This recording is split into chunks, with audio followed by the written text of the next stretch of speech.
शुरुआत करते हैं।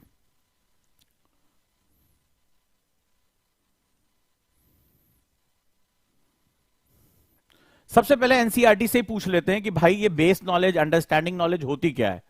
क्योंकि ये तो पता है कि ये भारत की सार्वभौमिक किताब है, मतलब जैसे यूपीएससी है, तो यूपीएससी एनसीईआरटी पे क्यों रिलाई करेगा, पहले मैं इसके बारे में बात करता हूं। आपको पता होगा भारत में कई तरह के स्टेट बोर्ड होते हैं, ठीक है, जैसे मान लो तमिलनाडु बोर्ड हो गया, बिहार बोर्ड हो गया, यूपी बोर्ड हो गया, इनकी अपने अपने करिकुलम में डिफरेंसेस होते हैं।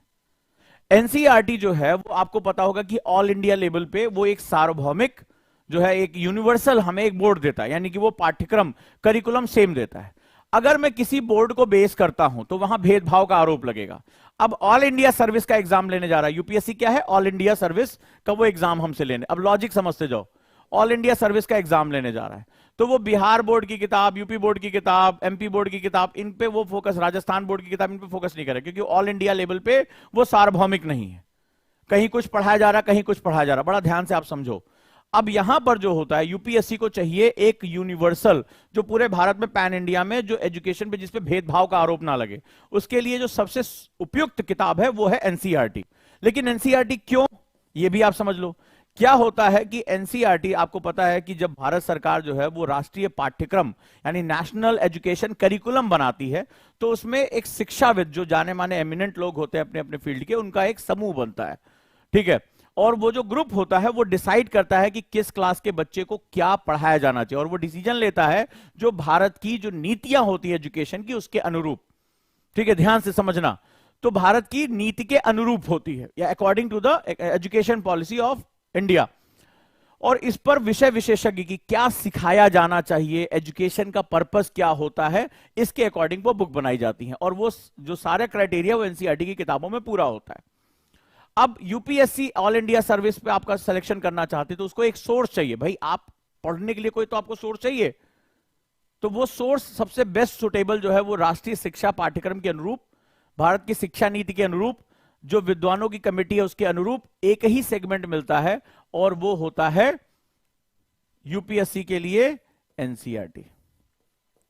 यानी वो इसको आधार बनाकर, इसको, इससे नहीं, ये नहीं कह रहा हूं कि इससे क्वेश्चन पूछे जाएंगे, फिर मेरी बात को ध्यान समझना, ये कहीं नहीं कह रहा हूं कि इससे क्वेश्चन पूछे जाएंगे, इसको आधार बनाकर, बेस बनाकर क्वेश्चन पूछे जाएंगे।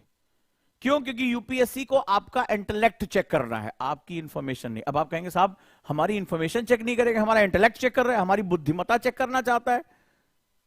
ऐसा क्यों? ऐसा इसलिए क्योंकि आपने इसको नहीं पढ़ा। आइए इसको पढ़ लेते हैं। ये आपका आमुख है, प्रीफेस है, आपके एनसीईआरटी की किसी भी किताब में आप जाएंगे, एनसीईआरटी किताब उठाएंगे, आपको ये प्रीफेस वहां मिल जाएगा, ठीक है। चलिए शुरू करते हैं। कहता है राष्ट्रीय पाठ्यक्रम की हिंदी इंग्लिश दोनों में दिया हुआ है, रूपरेखा 2005 सुझाती है कि बच्चों के स्कूली जीवन को बाहर के जीवन से जोड़ा जाना चाहिए। अब जरा इसको लिख लो प्लीज, राइट इट, ठीक है। कहता है, ये कौन कह रहा है? राष्ट्रीय पाठ्यक्रम, नेशनल करिकुलम ऑफ एजुकेशन की बात हो रही है।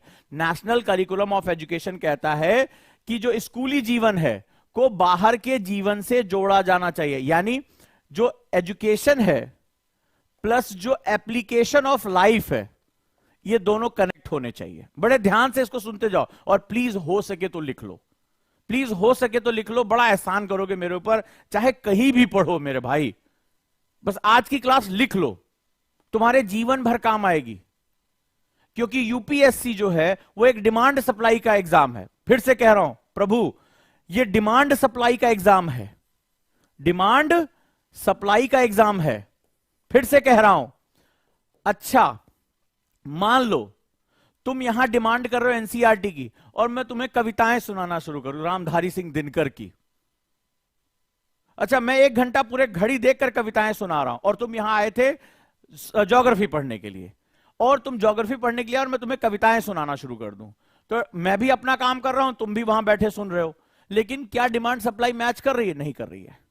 बाजार का सिद्धांत, आप जाते हो, मान लीजिए आपने कहा मुझे जीन्स चाहिए, कोई लड़का गया बोला कि साहब मुझे जीन्स चाहिए, और वो तुम्हें सलवार दिखा दे कि लीजिए ये भी तो पहना जाता है, तो आपको सलवार दिखाना शुरू कर दे, ठीक है, महिलाओं का, तो अब क्या करेंगे? आप उसको ले लेंगे, एग्जाम्पल दे रहा हूं, आप उसको ले लेंगे, उसको घूर के देखेंगे, बोले तुम्हें तमीज नहीं है, बुद्धि नहीं तुम्हारी काम कर रही है, ऐसे बोलेगा, आप बोलोगे कि नहीं? अबे तुम्हारी बुद्धि नहीं काम कर रही है, मैं तुमसे जीन्स मांग रहा हूं, मैं लड़का हूं, तुम मुझे लड़कियों की सलवार दे रहे हो। तो कहेगा साहब ये भी पहनाई के काम आता है, ये भी अधोवस्त्र है। तो बोलोगे तुम्हारा दिमाग खराब है, आर यू मैड, यही बोलोगे ना। यूपीएससी आपसे यही बोलता है, यूपीएससी आपसे यही बोलता है। यूपीएससी वो दुकानदार की तरह, जैसे वो जब कह रहा है कि मेरी डिमांड तुमसे ये है, मेरी डिमांड तुमसे है कि तुम जो भी रट रहे हो उसको रटने की बजाय उसको लाइफ से जोड़ दो, और तुम उसको केवल फैक्ट दे रहे हो। फैक्ट कहता है कि चाहे सलवार हो चाहे जीन्स हो या पैंट हो, दोनों कमर के नीचे पहनी जाती है, दोनों अधो वस्त्र के रूप में जाने जाते हैं, ठीक है, निचले वस्त्र के रूप में जाने जाते हैं। लॉजिकल तो यही है, इसमें कोई गलती नहीं है। राइट और रॉन्ग? सही कह रहा हूं, बिल्कुल सही है। बट द थिंग इज कि व्हेन, अगर फैक्ट के बेस पे देखोगे तो दोनों नीचे पहने जाने वाले वस्त्र हैं। गलत हो तो मुझे टोको कि सर आप गलत कह रहे हैं, लेकिन लॉजिक कहता है कि जेंडर के हिसाब से दोनों कपड़े अलग हैं, दोनों की रिक्वायरमेंट अलग है। आपने सलवार नहीं मांगा था। सेम चीज, लॉजिक जो वर्ड है, आपके लॉजिक ने बताया कि ये जो वस्त्र है जो है नीचे पहने जाने वाले, ये दोनों के लिए अलग अलग हैं। राइट और रॉन्ग? तो इसका सीधा सा मतलब है कि अगर यूपीएससी आपसे डिमांड जो कर रहा है, अगर आप सप्लाई कर दोगे, यूपीएससी कह रहा है, बाहें फैलाए कह रहा है आ जाइए भाई। लेकिन प्रॉब्लम यह हो जाती है कि आप इतने मिथ के साथ पढ़ाई शुरू करते हैं कि पता नहीं फैक्ट क्या है, पता नहीं क्या चीज पढ़ाई जा रही है। ठीक है, एनसीईआरटी पुरानी कर लो, 6, 7, 8 की एनसीईआरटी का कोई वैल्यू नहीं है, और फलाना है। एनसीईआरटी क्या होता है यार, जल्दी जल्दी फैक्ट रट लो। मुझे कई बच्चों ने कहा सर आज तक प्री नहीं निकला उनसे, क्योंकि उन्होंने इसको फैक्ट बुक के रूप में समझा कि ऐसे ऐसे ऐसे ऐसे एक बार रीडिंग मान लेंगे एनसीईआरटी तैयार हो जाएगी। जब इसमें घुसना शुरू कर देते तो बाहर निकलना मुश्किल हो जाता है। तो यहां डिमांड सप्लाई की बात हो रही है, और ये तुम्हें कौन बता रहा है? देखो यहां लिखा हो, मैं कुछ नहीं कह रहा हूं, ये एनसीईआरटी से लिखा है, साभार एनसीईआरटी है ये। ठीक है, कह रहा है स्कूली जीवन को बाहर के जीवन से जोड़ा जाना चाहिए। बाहर का जीवन मतलब प्रैक्टिकल लाइफ। तो फैक्ट कहता है कि दोनों कमर के नीचे पहने जाने वाले वस्त्र हैं, किसी लड़के को भी सलवार पहन के घूमना चाहिए। लेकिन जो लॉजिक है वो कहता है कि नहीं भाई, मेरे लिए पैंट है, यहां सलवार पहन सकते हैं, कोई दिक्कत नहीं है। सो लॉजिक ने दोनों के बीच में डिफरेंस क्रिएट कर दिया। वो ये कहता है कि जो चीज आप पढ़ रहे हो उसकी एप्लीकेबिलिटी लेकर आओ। इसी को understanding, basic knowledge, foundation knowledge, पता नहीं क्या क्या बोलते हैं, जो तुमने शब्द इस्तेमाल किया। यानी मैं जो पढ़ रहा हूं उसको अपने जीवन से कैसे जोड़ सकता हूं, मैं उसको व्यवहार में कैसे लेकर आ सकता हूं। अब ये क्यों जरूरी है? यूपीएससी किसका सिलेक्शन करती है? ऑफिसर्स का सिलेक्शन करती है।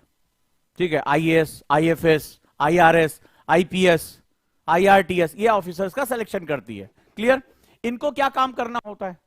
जैसे मान लीजिए अभी जो है कोई क्राइम हो गया आपके क्षेत्र में, तो आपको वहां तत्काल डिसीजन लेना। मान लो भीड़ गुस्से में आ गई, अब भीड़ गुस्से में आ गई और वो कोई भी स्टेप ले सकती है, तो आप वहां पे थोड़े ना किताब निकाल के पढ़ना शुरू कर दोगे, अच्छा इससे निपटने के। आप वहां पर बातचीत करोगे, अपना माइंड अप्लाई करोगे, सिचुएशन को संभालोगे कि गोली चलानी है नहीं चलानी है, लाठी चार्ज करना है नहीं करना है, बातचीत करना है, समाज के ऐसे लोगों को बुलाना है जिनका प्रभाव हो। आप तत्काल वहां पर जो है प्रेशर में सोचोगे, आप प्रैक्टिकल अप्रोच करोगे। एक गलती आपसे, मान लीजिए आपने गोली चलाने का आदेश दे दिया और वहां पे भीड़ भड़क गई और कल को आपके ऊपर इंक्वायरी बैठ जाएगी, आपकी ऐसी तैसी हो जाएगी।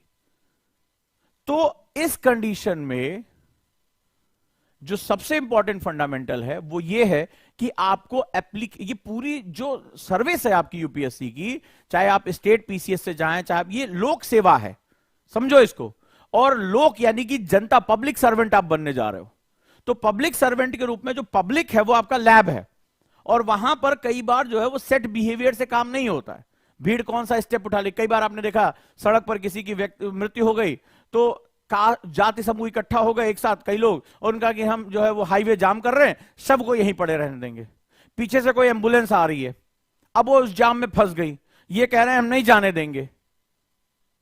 अच्छा, आपके लोकतंत्र में अधिकार है कि आप जो है वो प्रदर्शन कर सकते हैं, आपका कंसेंट है कि आप बिना उनको तबाही किए आपको पता है उसमें पॉलिटिशियन इन्वॉल्व हो जाएंगे। इधर अगर आपने एम्बुलेंस और तमाम जरूरी चीजों को निकलने नहीं दिया तो वहां पर क्या होगा, वो लगातार फंसकर वहां पे वो जो है वो व्यक्ति की मृत्यु हो जाएगी। अब आपको दोनों के बीच में बैलेंस क्रिएट करना है। You have to create balance between them. Clear है? सो इस कंडीशन में यहां पर हम जो बात करने जा रहे हैं कि applicability of knowledge. When you have the ability to applicate your knowledge in your daily life, आप अपने दैनिक जीवन में जब आप इस कंडीशन को अप्लाई कर लेंगे तो उस कंडीशन में ही आप यूपीएससी की डिमांड सप्लाई को कर पाएंगे। अब क्या कहता है यह सिद्धांत? किताबी ज्ञान की उस विरासत के विपरीत है। ठीक है, किताबी ज्ञान मतलब फैक्ट मगअप करना, जिसके लिए आप सोच रहे थे कि एनसीईआरटी इस तरह से काम। मैं कुछ नहीं कह रहा हूं, एनसीईआरटी कह रही है, एनसीईआरटी कह रही है, राइट? किताबी ज्ञान की उस विरासत के विपरीत है जिसके प्रभावश हमारी व्यवस्था आज तक स्कूल और घर के बीच अंतराल बनाए हुए। दैट मीन्स कि हमें सिर्फ बुकिश नॉलेज नहीं चाहिए, हमें एप्लीकेबल नॉलेज चाहिए। क्लियर? कह रहा है नई राष्ट्रीय पाठ्यचर्चा पर आधारित पाठ्यक्रम और पुस्तकें इस बुनियादी विचार पर अमल करने का प्रयास है। इस प्रयास में हर विषय को एक मजबूत दीवार से घेर देने, मजबूत दीवार का मतलब हुआ कि सिलेबस के दायरे में घेर देना, कि ये आपका सिलेबस है, आपको केवल सेट पैटर्न ही पढ़ना है बस। तो कई स्टूडेंट हमारे पास आते हैं, सर वो कब तक सिलेबस पूरा हो जाएगा? अभी कल ही एक बच्चे को बहुत डांटा मैंने, सर हम ये कितने घंटे में ये कवर हो जाएगा? और मैं कुछ नहीं कह रहा हूं, ये देखो ये कह रहा है कि जो एजुकेशन का पर्पस है, जो क्वेश्चन पूछे जाने का पैटर्न है, वो कह रहा है कि हर विषय को एक मजबूत दीवार से घेर दे। मतलब ये 4-6 क्वेश्चन है, जैसे कई बार आप कॉलेज वॉलेज का एग्जाम देते हो ना, पिछले 5 साल का क्वेश्चन उठा के रख लिया और रट लिया, उसका कुंजी आती है, पास तो हो ही जाएंगे। यही माइंडसेट लेकर स्टूडेंट आ जाता है यूपीएससी की तैयारी करने। जो आप लोग कहते हो ना कि भाई साहब हमारा सिलेक्शन नहीं हो रहा है, वो माइंडसेट का गेम है बेसिकली। तो आपने लास्ट में 5 साल का 10 साल का पेपर उठाया, सॉल्व किया, आपको पता उसमें से मोस्टली क्वेश्चन फंस जाएंगे, क्योंकि वो जो करिकुलम है वो एक सेट पैटर्न का करिकुलम है। तो यहां पर कह रहा है कि उसको मजबूत दीवार से घेर देना, यानी कि एक फेंसिंग कर देने के साथ वो जुड़ा हुआ है। अब इस कंडीशन में क्या होगा, there is a huge problem. मतलब आपसे कह रहा है कि आप दीवार से बाहर निकलो, यानी सिलेबस के दायरे से बाहर की तरफ जाओ, राइट? और रटा देने की प्रवृत्ति का विरोध शामिल। रटा देना, मगअप। और घबराओ नहीं, ये जो कुछ लोग बच्चे आ गए लैंग्वेज की लड़ाई, हमारी क्लास में वैसे भी लैंग्वेज की कोई लड़ाई नहीं होती है। ये कुछ नए बच्चे देखो इसी तरह का माइंडसेट है जो ये कमेंट कर रहे हैं कि ये जो, अरे ये मुझे हिंदी में मिला, लिख लिया, इंग्लिश वाली भी रखी होगी यहीं कहीं, राइट? इंग्लिश वाली भी होगी, ये हिंदी इंग्लिश दोनों में है। तो हमारे यहां वैसे भी जो है वो हम नॉलेज पे ज्यादा फोकस करते हैं, लैंग्वेज पे नहीं। तो नोट्स आपके हिंदी इंग्लिश दोनों में रहेंगे, घबराने की जरूरत नहीं है। इंग्लिश में डिस्प्ले होगा तो हिंदी में लिखा दूंगा, कोई परेशानी। यहां समझने की बात हो रही है, आप पहले दिन ही रटने के लिए आ गए। यही माइंडसेट तुम्हारा एक्सपोज करना चाहता हूं, क्योंकि ये आगे बहुत परेशान रहेंगे और पूरी क्लास डिस्टर्ब करते ही है, क्योंकि ये आए इसी माइंडसेट से हैं कि अरे 5,000 रुपए फीस है यार, क्या करना है, फैक्ट पढ़ना है। हमारे पास भी इजी चॉइस कर देते हैं। एक्चुअली तुम हमारा भला कर रहे हो कि यार फैक्ट पढ़ाना है, अरे मार्केट में इतनी क्रक्स बुक है, उठा के धर धर पढ़ाते चले गए, यहां स्लाइड बनाया, टिक मारते चले गए, हो गया काम। तुम ऐसे तो पढ़कर आए होगे, बहुत से लोग एनसीईआरटी ऐसे ही पढ़ा रहे हैं। वो यही पूरी क्लास को डिस्टर्ब करेंगे। इनको समझाते समझाते 15 दिन निकल जाता है, फिर इनको समझ में आता है हाँ यार क्वेश्चन हो रहे हैं मेरे समझाने से। तो ये माइंडसेट के साथ आएंगे, कभी वो हिंदी के लिए लड़ाई करेंगे, कभी इंग्लिश के लिए, आपने सर हिंदी बोल दिया, आपने सर इंग्लिश बोल दिया, पूरे टाइम। एक्चुअली इनको सिलेक्शन नहीं लेना होगा, जिनको सिलेक्शन लेना होगा वो सिर्फ एक चीज पे फोकस करेंगे, नॉलेज पे, कि नॉलेज मुझे कितनी मिल रही, मेरी अंडरस्टैंडिंग। और ऐसा बिहेव करेंगे जैसे इस कंट्री के नहीं है, ये लंदन में पैदा हुए थे, अभी अभी इंडिया आए हैं आईएएस का एग्जाम देने के लिए।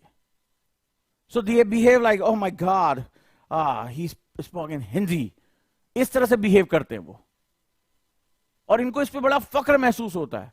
लेकिन गलत टीचर के हाथ पड़ गए। ये राष्ट्रवादी टीचर है, थोड़ा सा ये नेशनलिस्टिक एटीट्यूड के साथ टीचर है, जो मेरे बच्चे मेरे साथ पढ़ चुके बहुत अच्छी तरह जानते हैं, मैं बहुत खिंचाई करता हूं उसमें। So focus on knowledge. Mostly notes मेरे इंग्लिश में रहेंगे, हिंदी में डिक्टेट कर दूंगा, कोई प्रॉब्लम नहीं है। हम कॉन्सेप्ट्स को डील करते हैं, ठीक है? नहीं, बात नहीं है, धीरे धीरे हर क्लास में ऐसे शुरुआत होती है तो ऐसे आते हैं उछल कूद, फिर धीरे धीरे सबको शांत करना पड़ता है, इसलिए समझा रहा हूं। अब यहां फोकस करो मैं क्या बात कर रहा हूं। और ये यूपीएससी कह रहा है, यूपीएससी यहां सिंपल फंडे से कह रहा है कि आपको बुकिश नॉलेज से बाहर निकलना है, आपको एप्लीकेबल नॉलेज यानी कि अपनी डेली लाइफ में लेकर आओ, फिर सिलेबस की जो स्ट्रिक्ट बाउंड्री है कि 10 साल का पेपर लगा लेंगे यूपीएससी निकल जाएगा, फैक्ट याद कर लेंगे निकल जाएगा, देखो दोनों चीजों का वो क्या कर रहा है, अपोज कर रहा है, कह रहा है नो मगअप। ठीक है, सिलेबस की बाउंड्री से बाहर निकलने का मतलब क्या होगा, डिस्कशन। ठीक है, सिलेबस की बाउंड्री से कैसे निकलोगे, आपके पास कुछ भी अगर आ रहा है तो आप उस पर डिस्कशन करो। आज आपको बताऊंगा ये बेसिक वर्ड, अंडरस्टैंडिंग वर्ड और जो कॉन्सेप्ट वर्ड होता क्या है। ये बेसिकली तुमने 50 बार ये वर्ड यूज किए होंगे। कॉन्सेप्ट क्लियर कर लो, कैसे करो, फिनाइल लगा के क्लियर करोगे, कैसे क्लियर करोगे, उसको जो है सर्फ में धो दोगे तो वो जो किताबें हैं वो तुम्हारी कॉन्सेप्ट क्लियर हो जाएंगी, बुक क्लियर हो जाएगी, कॉन्सेप्ट क्लियर नहीं होंगे। To be very frank, concept clear कैसे किया जाता है ये आप समझने की कोशिश करो, ये यही बता रहा है। ठीक है, अब क्या कह रहा है, कह रहा है कि जो आज हमारे यहां सीखने और सीखने के दौरान अपने अनुभव पर विचार करने का अवसर देते, बोला कि ये जो सेगमेंट है कि आप लर्न करो, तो NCERT is about learn. Learn का मतलब क्या होता है, हाउ मेनी ऑफ यू, जो अभी जिन्होंने कहा कि इंग्लिश में है फलाना में है, ठीक है, तो लर्न करने का मतलब क्या होता है, what is the meaning of learning, चलो बताओ। ठीक है, सीखने का शब्द का मतलब क्या, सब तो सुना होगा ना, सीखना, सीखने आए हैं, what is the meaning of सीखना, what is the meaning of learn. अब बताओ, अब तो कमेंट इतना कर रहे थे, एक कह रहा था कि सर वो क्या नाम है, मेरे सवालों का जवाब दो, तो चलो अभी मेरे सवाल का पहले जवाब दो, अभी बॉस मैं हूं। चलो, what is the meaning of learning. Mohammad Ahmed, तुम्हें पहचान रहा हूं मैं, ठीक है, चलो।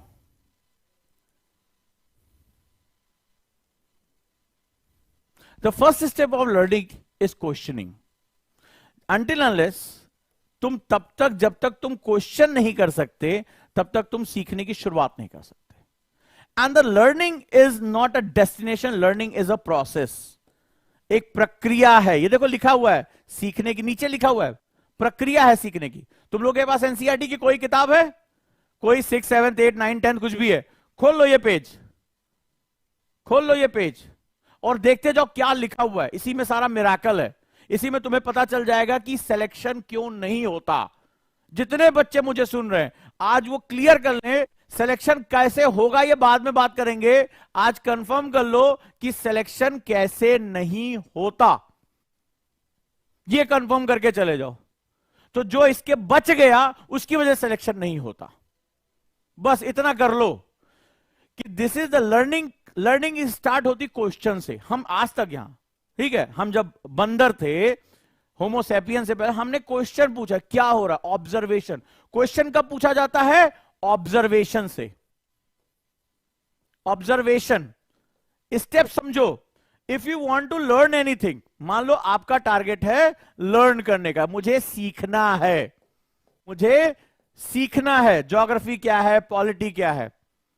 सीखने के लिए तुम्हें चाहिए क्वेश्चंस, प्रश्न पूछना पड़ेगा। क्वेश्चंस के लिए तुम्हें चाहिए ऑब्जर्वेशंस, यानी प्रेक्षण करने की शक्ति।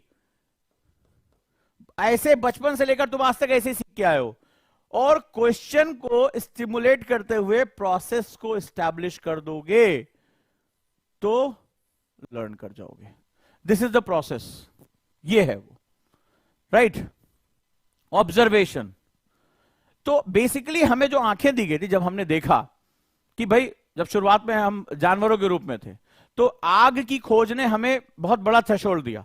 हमने कैसे खोजा, भाई दो पत्थर लड़ रहे, कुछ चिंगारी हो रही है, आग लगी, तो हमने ऑब्जर्व करना शुरू किया।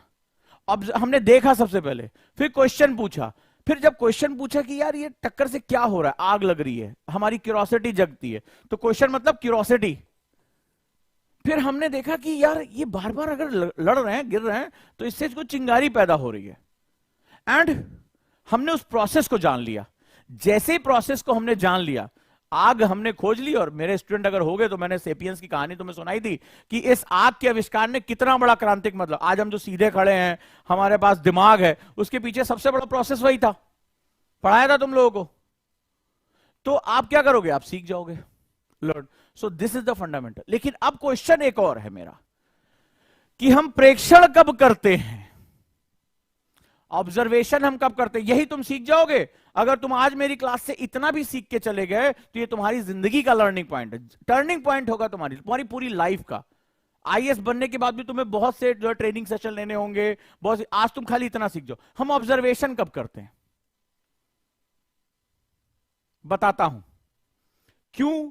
मैं शुरुआती दौर में सिलेबस की बाउंडेशन से तुम्हें बाहर निकाल के, तुमने एक कहानी सुनी होगी, तुम्हें पता होगा ना, हमने एक चैनल शुरू किया ओजांग टून्स, ठीक है, पता होगा ओजांग टून्स। तो बेसिकली एनिमेशन और कहानियों के माध्यम से हम लोग जो है वो यहां पर आप लोगों को डेली के डेली कुछ मोटिवेशन कहानियां बता रहे जो लाइफ का मैसेज देती हैं, भारतीय परंपराओं की कहानियां, जो पंचतंत्र की, जो जातक कहानियां हैं, ठीक है, जो भारतीय परंपराओं की कहानियां हैं, वो हम आप तक पहुंचाने की कोशिश करते हैं। अगर आपने अभी तक सब्सक्राइब नहीं किया तो इसको सब्सक्राइब कर लीजिए, ओजांग टून्स को। अब उसमें एक कहानी थी, जरा ध्यान से सुनिए, कुएं के मेढक वाली कहानी सुनी है। तो एक कुएं में एक मेढक था, तो वहीं पे वो पैदा, वहीं पे बड़ा बढ़ा। अब उसको यह लगता था कि पूरी दुनिया जो है वो इसी कुएं की बाउंड्री के अंदर है, यानी उसको लगता था कि ये जो कुएं का है यही संसार, इसके बाहर कुछ नहीं है, नथिंग, इसके बाहर कुछ नहीं है। तो अब वहां पे क्या हुआ, उसको लगता था, ये कुएं के मेढक को, ये कहानी आपने सुनी होगी और हमने वहां डाली भी है, तो ये उसको लगता था इसके बाहर कुछ भी नहीं, नथिंग, पॉसिबल ही नहीं है। सो एक्चुअली में जब कोई बिगिनर आता है और आपने उसको कोई फ्रेम कर दिया, यार तुम्हें यही 4 चीजें पढ़नी है, इतना ही फैक्ट तुम्हें याद रखना है, तो उसको तुमने भी कई बार देखा, इसके बाहर कुछ नहीं है, इसके बाहर कुछ जानना ही नहीं है। सो आप प्रेक्षण करने के लिए, प्रेक्षण जो है वो पहला ऑब्जर्वेशन जो वर्ड होता है वो देखने से आता है, टू सी, ठीक है, ये शुरुआत होता है टू सी, देखने से। और देखना जब आंखों की बजाय दिमाग से होने लगता है, यानी टू सी विद माइंड, जब आप मन से देखना शुरू कर देते हैं, दिमाग से देखना शुरू कर देते हैं, तो उसको ऑब्जर्वेशन कहते हैं।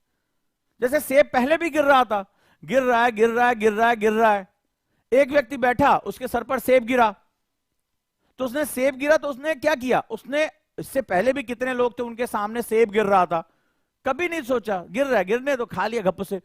लेकिन अब जब उसको गिरा तो उसने आंख से देखने की बजाय दिमाग से देखना शुरू कर दिया और वहीं से ऑब्जर्वेशन शुरू कर दिया।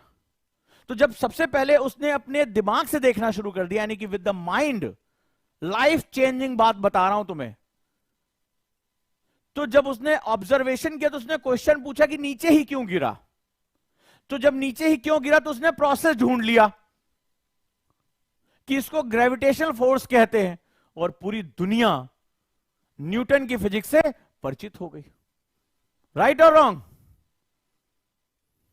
तो अगर तुम इस दुनिया में एक बेहतरीन ऑफिसर बनना चाहते हो, भारत के सामने बहुत सी समस्याएं हैं, मेरी क्लास में एक नियम है कि सिर्फ तुम्हें आईएएस बनाने के लिए नहीं पढ़ा रहा हूं, बेहतरीन आईएएस बनाने के लिए, जो मेरे राष्ट्र के निर्माण में भागीदारी दे सके, नेशनल बिल्डिंग प्रोसेस का हिस्सा हो सके, जो भारत की चुनौतियों से घबराए नहीं, प्रॉब्लम्स को प्रॉब्लम्स ना कहे, वो कहे कि मैं इसको अपॉर्चुनिटी में कन्वर्ट कर दूंगा। मैं उन ऑफिसर से बात कर रहा हूं और मैं बिलीव करता हूं तुम्हारी पावर पे। तुम पता नहीं अपने आप पे बिलीव करते हो कि नहीं, लेकिन मैं तुम पर बहुत बिलीव करता हूं कि मेरा देश अगले 25-30 सालों में ये वाकई में टॉप पर पहुंच सकता है, सब कुछ है इसके पास और अतीत में था।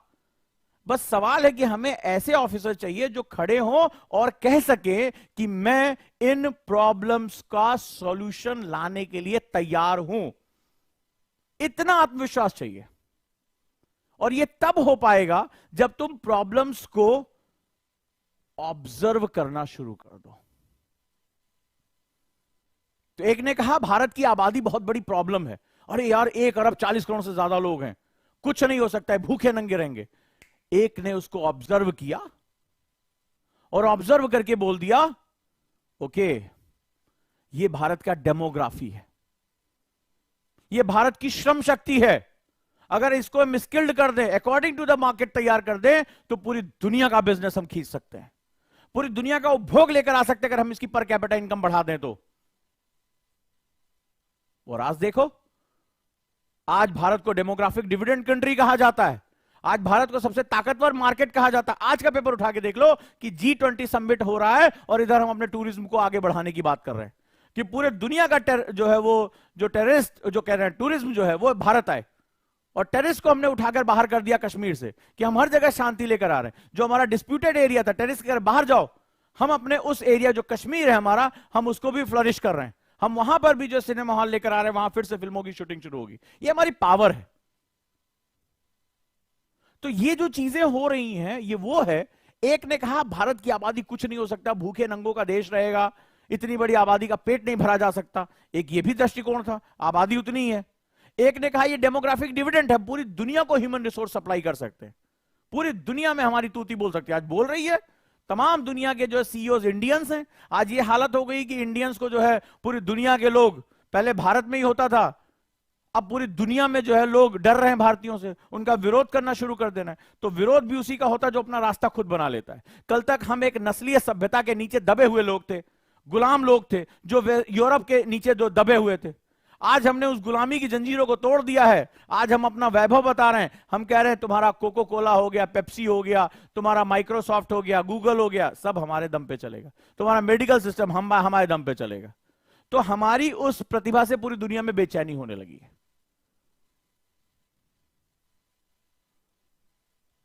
राइट ये बहुत इंपॉर्टेंट फंडामेंटल है। सो लर्निंग का जो पहला प्रोसेस होता है ये होता है। आपको क्या करना पड़ेगा? आपको अपनी बाउंड्रीज को पुश करना पड़ेगा। ये आपकी जिम्मेदारी है। आप मुझसे 2 क्वेश्चन करोगे, सर ये कितनी जल्दी जल्दी पढ़ा दोगे, सर क्या समझाओगे? तो आप जो चूज करोगे हम वही आपके सामने प्रेजेंट करेंगे। सो ये जो बैच है ये बेसिकली बैच ही फंडामेंटल है कि हम कैसे सीखते हैं। एनसीईआरटी सीखने की किताब है, ठीक है, it is a learning book. और जब आप प्रोसेस सही करते हो, जैसे आप खाना बना रहे हो, मान लो मैगी बना रहे हो, ठीक है, मैगी तो सबको बनाने आती है, वो बनी बनाई आती है। एग्जांपल लेता हूं कि जब तुम्हारा प्रोसेस सही होता है रिजल्ट अपने आप सही हो जाता है। सो मैं यहां कोई दावा नहीं कर रहा हूं कि प्री के इतने क्वेश्चन हो जाएंगे मेंस के, ये सब दावे निकाल दो, क्योंकि ये दावे तुम्हें क्या करेंगे, कुएं का मेढक बना देंगे। तुम्हें क्या करना है, तुम्हें अपने आप को डायमेंशन से बाहर निकालना है। तो कैसे बाहर निकलोगे? आपको पहले सीखने का प्रोसेस सीखना पड़ेगा। जैसे मैगी है फॉर एग्जांपल, तो मैगी में क्या करो, तुम पानी उबालो, मसाला भी डाल दो, मैगी मत डालो, अब बैठ के वेट करते रहो। पक रही है 2 मिनट हो गया, अभी तक नहीं हुई, 10 मिनट हो गया, क्या होगा? नहीं बनेगा, क्योंकि तुम्हारा प्रोसेस खराब है। ठीक है, या मैगी भी डाल दिया, आग मत जलाओ, आग जला दिया, पानी मत डालो, मसाला डाल दो, मैगी डाल दो, आग जला दो, थोड़ी देर बाद भुन के काली हो जाएगी। बिकॉज अगर तुम्हें कोई चीज बनानी है तो प्रोसेस फॉलो करना पड़ेगा। तो सक्सेस भी एक प्रोसेस है। अगर एग्जाम में तुम चाहे प्री के क्वेश्चन, हमने कोई ये थोड़े दावा किया था कि ये क्वेश्चन हम फंसा ले जाएंगे। हमने क्या किया, हमने प्रोसेस फॉलो कर लिया। एनसीईआरटी आंदोलन में हमने बता दिया कि भैया यही तरीका है समझने का। हमने अंडरस्टैंडिंग डेवलप की, हमने लिंक किया, हमने इंटरडिसिप्लिनरी अप्रोच क्रिएट किया। तो जब हमारा प्रोसेस सही था, हमारे बच्चे ने लर्न कर लिया, कह रहा कि सर मेंस का क्वेश्चन आ गया उसी से। यूपीएससी ने मेरे नोट्स नहीं मांगे थे पेपर बनाते समय, लेकिन हमने प्रोसेस सही रखा तो क्या हुआ, रिजल्ट अपने आप आ गया। इसी को लर्निंग बोलते हैं। सो पूरे टाइम अगर आप लर्निंग प्रोसेस सही रखोगे तो रिजल्ट अपने आप आएगा। आज पेपर देखने के बाद जाने कितने बच्चों के मैसेज आए, सर हम बहुत कॉन्फिडेंट हो गए हैं, अब लग रहा है क्लास में जो डिस्कशन हो रहा है बहुत काम का था। एक तो हमें भी बार बार अग्नि परीक्षा देनी पड़ती है, उन्हें बताना पड़ता है कि अपने सिलेबस की दीवारें छोड़ो, ये कुएं के मेढक की तरह बिहेव करोगे कि यही दुनिया है।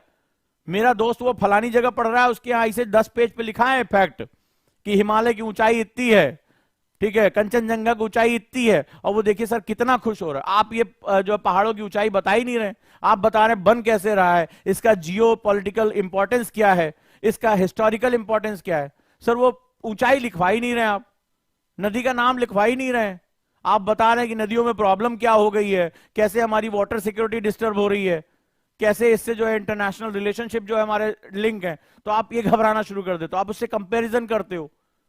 लेकिन अगर थोड़ा सा भी तुमने धैर्य रखा तो यही क्वेश्चन पूछे जाते, कहां यूपीएससी के पास इतनी फुर्सत पड़ी यार कि वो पहाड़ों तुमसे ऊंचाई न पुआए, तुमसे नदियों के नाम पूछता घूमे। वो कह रहा है प्रॉब्लम्स का आइडेंटिफिकेशन करो। तुम ये अपने आप को बिलीव ही नहीं कर पाते, तुम आईएएस की तैयारी कर रहे हो, तुम अपने आप को कुछ और समझने लगते हो। क्योंकि अगर तुम आईएएस की तैयारी करो, एक ही बात याद रखना, कहीं भी पढ़ो मेरे भाई, कहीं भी पढ़ो, डजंट मैटर, लेकिन इज्जत से पढ़ो। करियर तुम्हारा है, पैसा तुम्हारे माँ बाप का लगा है, सपने तुम्हारे माँ बाप के इन्वेस्ट है, इसमें मेरा कोई इसमें रोल नहीं है। मेरा काम है तुम्हें हाथ पकड़ के आगे ले जाना, तुम हाथ छुड़ाओगे छुड़ा लो, कोई दिक्कत नहीं है। क्वेश्चन एक और है कि तुम आईएएस की तैयारी कर रहे हो, और आईएएस को देश का प्रॉब्लम सॉल्वर कहा जाता है, सिविल सर्विसेज का, मतलब कि ये बोला जाता है कि प्रॉब्लम आएगी इसका सॉल्यूशन वो देगा। तो एटलीस्ट एजुकेशन में कंट्री की प्रॉब्लम्स कहां कहां आइडेंटिफाई तुम कर सकते हो, इसके बारे में बात कर लो। अगर ये तुम्हें याद आ गई, ये तुम्हें समझ में आ गया, तो तुम डिमांड सप्लाई मैच कर ले जाओगे। डिमांड तुमसे कह रहा है प्रॉब्लम सॉल्वर की, तुम जो है फैक्ट मगर बन रहे हो, और यूपीएससी खुद कह रहा है कि don't mug up the fact, ये मना कर रहा है तुमसे, और मैं नहीं कह रहा हूं, एनसीईआरटी कह रहा है। और इसको बेस बनाता है यूपीएससी, क्योंकि उनको ऑफिसर चाहिए। तुम पहाड़ों की ऊंचाइयां नाप के बैठे हो, बच्चे मुझसे कहते हैं सर आपने, मेरे दोस्त पढ़ रहा है फलानी जगह, सारे पर्वतों की ऊंचाई उस पर लिखवा दी है। बहुत बढ़िया बात है यार। सर वो नदियों के नाम दाएं बाएं कौन सी आ रही है? नदियों की समस्या क्या है, जल प्रबंधन क्या है, इसकी अपॉर्चुनिटीज क्या है, इस पे बात नहीं हो रही है।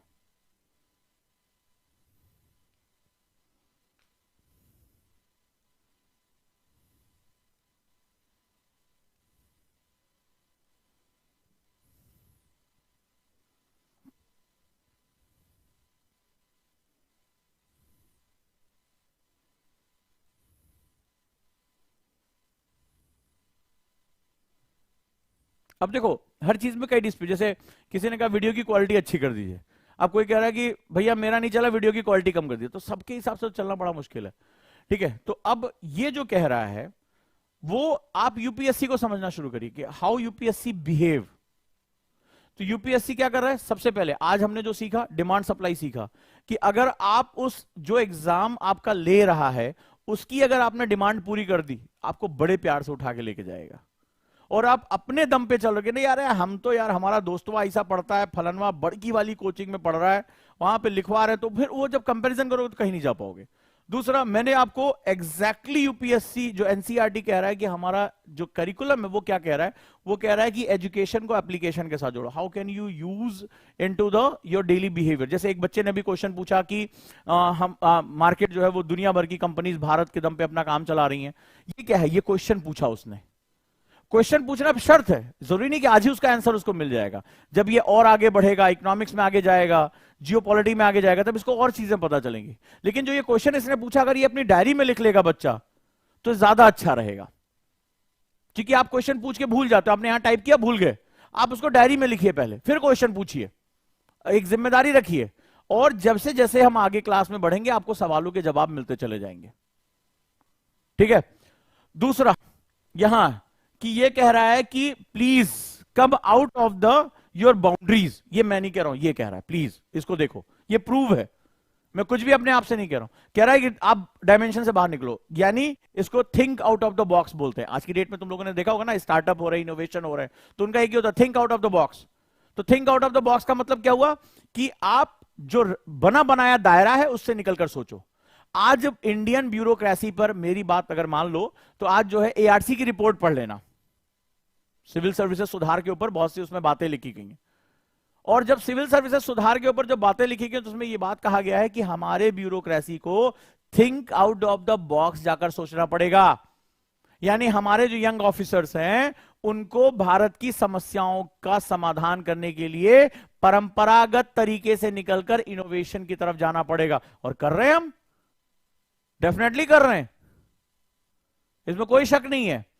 उसी तरह यह कहता है कि रटा देने की प्रवृत्ति का विरोध, मतलब आपको रटना नहीं है। ये यूपीएससी, इसीलिए आपने देखा क्वेश्चन, इस बार आपने देखे क्वेश्चन देखा, तुम्हें लग रहा था कि वो किसी सिलेबस को फॉलो करता होगा। क्वेश्चन, मेंस का क्वेश्चन देखा कि नहीं देखा, ईमानदारी से बताओ।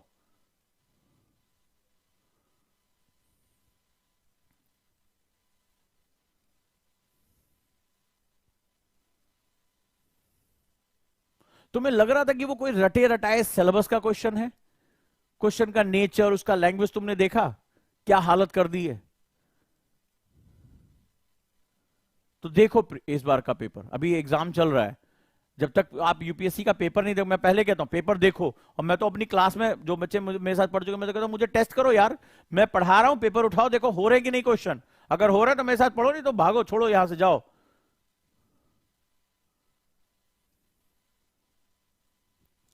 क्लियर है? और ये कहता है कि आप लर्निंग प्रोसेस में इन्वॉल्व हो। लर्निंग क्या होती है मैंने आज आपको बताया। लर्निंग के लिए क्वेश्चन पूछना या क्यूरियोसिटी होना। क्वेश्चन तब पूछते जब आप ऑब्जर्वेशन करते हैं। ऑब्जर्वेशन आप तब करते हैं जब आंख की बजाय दिमाग से देखना शुरू कर देते हैं। और जब आप प्रोसेस स्टैब्लिश कर लेते हैं, सीखना भी एक प्रोसेस है, आप सीख जाते हैं। और दुनिया भर में चाहे न्यूटन हो, आइंस्टाइन हो, राइट ब्रदर्स हो, कोई भी हो, अल्बर्ट आइंस्टाइन हो, कोई भी हो दुनिया में, उसने इसी तरीके से ही पूरी दुनिया को बदला है।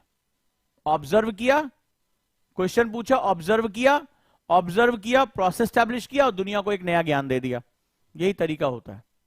अब जैसे ये हैं ताकेश्वर कुमार हैं, सर कुछ लोग विदाउट एनसीईआरटी भी क्लियर किए हैं सर, मेरा क्वेश्चन है। देखो एक काम करो ना तारकेश्वर, तुम एक काम करो, तुम अपने परिवार में आज जाओ और उनसे पूछो क्या मैं आईएएस बन सकता हूं।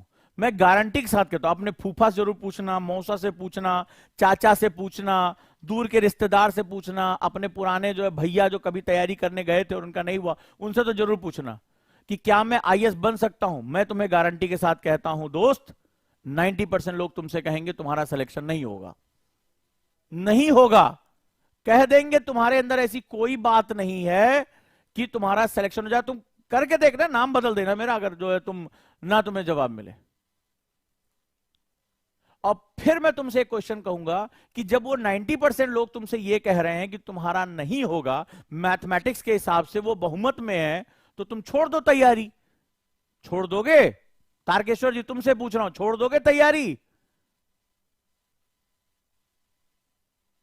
छोड़ दोगे? कहोगे नहीं साहब आईएएस की तैयारी क्यों छोड़ दूं, मेरा सपना है। ए मेरे भाई, जब तुम अपनी जिंदगी यहां बैठ के डिसाइड ये कर रहे हो कि 90% लोग तुम्हारे बारे में ये कह रहे हैं कि तुम्हारा सिलेक्शन नहीं होगा, और तब भी तुम लड़ाई कर रहे हो, यहां तैयारी कर रहे हो, तो तुम लिखा नहीं सर, तो तुम यहां मुझसे क्यों पूछ रहे हो कि कुछ लोग कह रहे हैं कि एनसीईआरटी के बिना सिलेक्शन हो जाएगा। वो उनका जीवन है ना, तुम्हारा जीवन नहीं है ना। तो कुछ लोग तो ये भी कह रहे हैं कि तुम्हारा सिलेक्शन नहीं होगा, तो मत करो तुम तैयारी। आज मैं चैलेंज कर रहा हूं तुमसे, मेरी क्लास बहुत लॉजिक पे चलती है, ये रटने वाली क्लास नहीं है। तो जो सुधर जाओ और या तो मेरे साथ चलना शुरू कर दो, ठीक है, या तो सुधर जाओ। तो भैया तुम मुझे बताओ, अभी बहुमत करा लेता हूं, तुम्हारे सारे प्रीवियस फैक्ट निकलवा लेता हूं, अभी इस क्लास में 90%, अभी तुम्हारे रिश्तेदार अभी पूछ लो, देखो वो कह रहे हैं तुम्हारा सिलेक्शन नहीं होगा, तो काहे तुम तैयारी कर रहे हो? तो वो उसका जीवन है मेरे भाई। अब वो तुमसे प्रूफ दे रहा है, क्या हो सकता है उसने पढ़ रखी हो, तुम्हें ना बता रहा हो। सो दूसरों के, ये व्यक्तिगत तुम हो, यहां एग्जाम तुम्हें देना है, उसको नहीं देना है। तो कोई क्या कह रहा है क्या नहीं कह रहा है, तुम अपनी बात, अगर तुम्हें अच्छा लग रहा है तो एनसीईआरटी पढ़ो, तुम्हें नहीं अच्छा लग रहा है मत पढ़ो। किसी ने तुम्हारी कनपटी बंदूक रख के एडमिशन कराया तो बताओ मुझे, मैं उसके खिलाफ एक्शन ले लूं।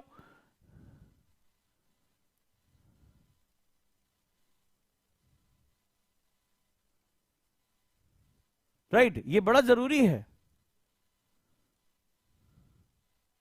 सो लाइफ आपकी है, आपको डिसीजन लेना है। किसी ने क्या किया, कोई कहता मैं 16 घंटे पढ़ता था, कोई कहता मैं 18 घंटे पढ़ता हूं, आजकल व्लॉग्स चल रहे हैं इस तरह के। मर जाओगे 18 घंटे पढ़ोगे, तुम अपने ऊपर फोकस करो।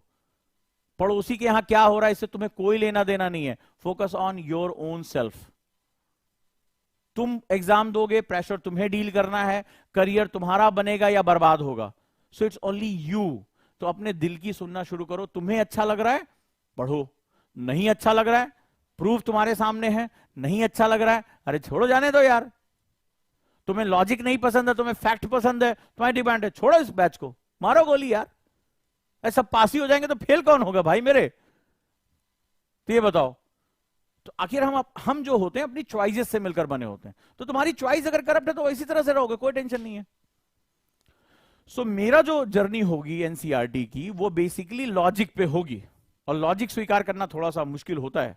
तो मैं सिखाऊंगा, मैं तुम्हें प्रोसेस बताऊंगा कि देखो सीखने का, ये ज्योग्राफी सीखने का प्रोसेस ये है, इकोनॉमी सीखने का प्रोसेस ये है, अगर कोई चीज हो रही है तो इसके पीछे प्रोसेस है, रिजल्ट अपने आप आ जाएगा। हाँ, उम्मीद करके बैठोगे पर्वत पठार मैदान का नाम रटाऊंगा, तुम्हें फैक्ट दूंगा, तो भाई गलत जगह पे हो। ठीक है, तो जिसको ये लगे कि यूपीएससी का क्वेश्चन करना है, उसकी डिमांड को पकड़ना है, मोस्ट वेलकम। जो फैंसी क्लासेस के लिए आए हैं वो बड़े परेशान होने वाले हैं। इसीलिए ओरिएंटेशन क्लास मेरे लिए बड़ी जरूरी होती है।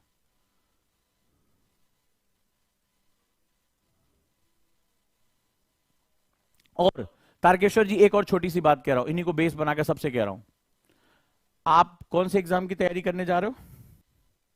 एक बार जोर से सब लोग बोल दो तो, कौन सा एग्जाम तुम्हें देना है? एक बार लास्ट में मुझे बता दो, कौन सा एग्जाम देना है? इस साल दो, अगले साल दो, उसके अगले साल दो, डजंट मैटर। कौन सा एग्जाम देना भैया? आए सब लोग लिख रहे हैं आईएएस का। आपको समझाता हूं, आईएएस का। अच्छा, तुम फील्ड में हो, ठीक है, फील्ड में हो, अचानक से कोई त्रासदी हो गई है, तुम्हें क्विक डिसीजन लेना है, क्या करोगे? ए फूफा, यहां डैम टूट गया है भाई। हाँ फूफा, हाई स्कूल में हमें मैथ्स लेनी थी, बायो लेनी थी, आप ही बताए थे फूफा, हैं? और ये बताइए डैम टूट गया, क्या करे फूफा? तुम आईएएस ऑफिसर हो और तुम्हारे सामने त्रासदी आई हुई है, अब तुम वहां फूफा फोन लगा रहे हो, ए फूफा क्या करें, डैम टूट गया है, यही करोगे ना? क्यों? आईएएस ऑफिसर, जिस दिन तुमने सोच लिया कि मुझे ऑफिसर बनना है, यूपीएससी क्रैक करना है, मैं हमेशा कहता हूं आईएएस बनने के लिए पढ़ाई नहीं की जाती, आईएएस हो ये सोचकर शुरू करो अपना बिहेवियर। सो कोई क्या कह रहा है, कोई क्या डिसीजन ले रहा है, इससे तुम्हें कोई लेना देना नहीं होना चाहिए।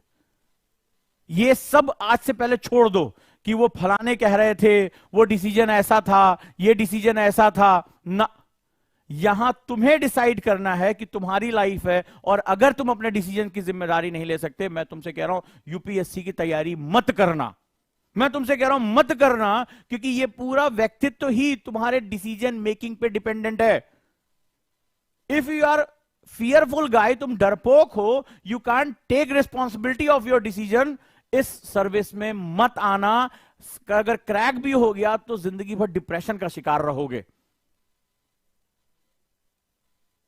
प्लीज, सो आपकी लाइफ है, take your own decision, take your responsibility. गलती भी हो तो जिम्मेदारी लेने की आदत डालो, ये उन्हीं के लिए। इसीलिए बहुत सिंपल से बच्चे इस एग्जाम में सेलेक्ट हो जाते हैं, ये बात ध्यान रखना। और अगर ये बात समझ पाए, आज की बात, आज की क्लास तुम्हारी लाइफ की सबसे इंपॉर्टेंट क्लास, चाहे आप कॉन्सेप्टर बैच में हो, एनसीईआरटी बैच में हो, ऑप्शनल बैच में हो, अगर आज तुम इस लर्निंग प्रोसेस को सीख गए हो, आज इस थ्रेशोल्ड को सीख गए। लाइफ में हमेशा हमारे पास एक दिन ऐसा आता है जिस दिन हम अपनी लाइफ बदल देते हैं, अपने अतीत को छोड़कर हम अपने भविष्य की तरफ चले जाते हैं। आज वो दिन हो सकता था। अगर तुम ये समझ पाओ कि आखिर यूपीएससी हमसे डिमांड क्या कर रहा है, और तुम्हारे अंदर अगर ये विल पावर है कि मैं अपने आप को बदल के रहूंगा चाहे कुछ भी हो जाए, तो डेफिनेटली तुम्हें बदलने से कोई रोक नहीं सकता। ये एक दिन होता है कि जब तुम, मतलब कहते हैं ना कि जानवर भी केंचुली छोड़ देता है, वही वाली हालत है। तो तुम भी जो है वो अपने अतीत का जो साया उसको छोड़ो और एक नया व्यक्तित्व निर्माण करने की तरफ चलो, लर्निंग प्रोसेस में इन्वॉल्व हो। समझो यूपीएससी मुझसे क्या पूछ रहा है, किस तरह की जद्दोजहद के साथ है, और खुद को पढ़ने में इन्वॉल्व करने के साथ साथ नेशन बिल्डिंग प्रोसेस में इन्वॉल्व कर लो। एजुकेशन हैज अ पर्पस, यहां लिखा हुआ है। और एजुकेशन में क्या करूंगा पढ़ के, ये हिस्ट्री ज्योग्राफी पॉलिटी का क्या करना है, अचार डालना है मुझे? नहीं, मुझे इससे अपने नेशनल बिल्डिंग प्रोसेस में। और अगर ये बात तुम्हारे दिमाग में बैठ गई दोस्त, मैं तुमसे कह रहा हूं कि संसार भर के समस्त फूफा, मौसा, चाचा, ताऊ जो भी तुम्हारे सामने खड़े होकर तुम्हें रोकना चाहें और रोक के दिखा दे, तुम रुकोगे ही नहीं। तुम वो शक्ति हो, लेकिन तुम पहचान नहीं रहे हो, क्योंकि तुम्हारे पास तुम्हारी एजुकेशन का पर्पस नहीं है। तुम यही सोच के आओ किसी तरह वो 3000 पन्नों में से कुछ फैक्ट ऐसा चमत्कारी निकल आए कि कुछ क्वेश्चन फंस जाए। तुम इस माइंडसेट के साथ आए हो। माइंडसेट चेंज कर दो, जिंदगी तुम्हारी पर्पस जिस दिन तुम्हें मिल जाएगा, उसी दिन तुम एक ब्रह्मास्त्र में कन्वर्ट हो जाओगे। तुम जहां पहुंचना चाहोगे वहां पहुंच जाओगे। Nobody can stop you, nobody has the power to stop you. यार, किसी के पास दुनिया में ताकत नहीं जो तुम्हें रोक ले। तुम अपने रोक रहे हो, तुम भटक रहे हो। तो इस बात को, मेरी बात याद रखना। बस सफर बहुत मजेदार होगा। चलिए आज क्लास